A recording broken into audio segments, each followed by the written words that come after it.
السلام علیکم ورحمۃ اللہ۔ دوستو، اکثر و بیشتر ہمارے معاشرے میں یہ مسائل درپیش آتے رہتے ہیں کہ گھروں میں لڑائی اور جھگڑے ہوتے ہیں، بیوی اور خاوند ایک دوسرے کے ساتھ اچھا رویہ نہیں رکھتے۔ اور اسی طرح کا یہ ایک سوال حضرت مفتی صاحب سے کسی نے کیا کہ اگر والدہ کو مارے تو اولاد کا کیا رویہ ہونا چاہیے؟ تو اس کا جواب مفتی صاحب کی اس ویڈیو میں سماعت فرمائیں۔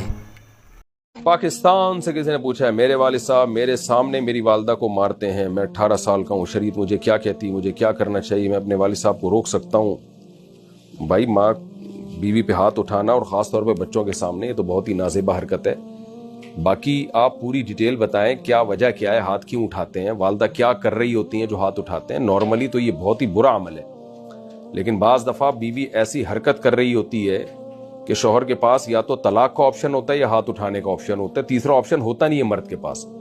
مثال کے طور پر وہ شوہر کے ماں باپ کو گالیاں دے رہی ہے، یا وہ اور کوئی ایسا سنگین نوعیت کا جرم کر رہی ہے کہ شوہر کو پتا ہے یا میں سختی کر کے روکوں گا یا میں طلاق دوں گا، تو پھر وہ گھر بچانے کے لیے وہ دوسرا راستہ اختیار کرتا ہے کہ بھئی ڈیورس میں بھی بڑے نقصانات ہیں، بچے ہاتھ سے چلے جائیں گے اور آگے بڑے مسائل ہوتے ہیں۔ تو صرف اتنی بات پہ میں کوئی فتویٰ نہیں دے سکتا کہ ہاتھ اٹھاتے ہیں۔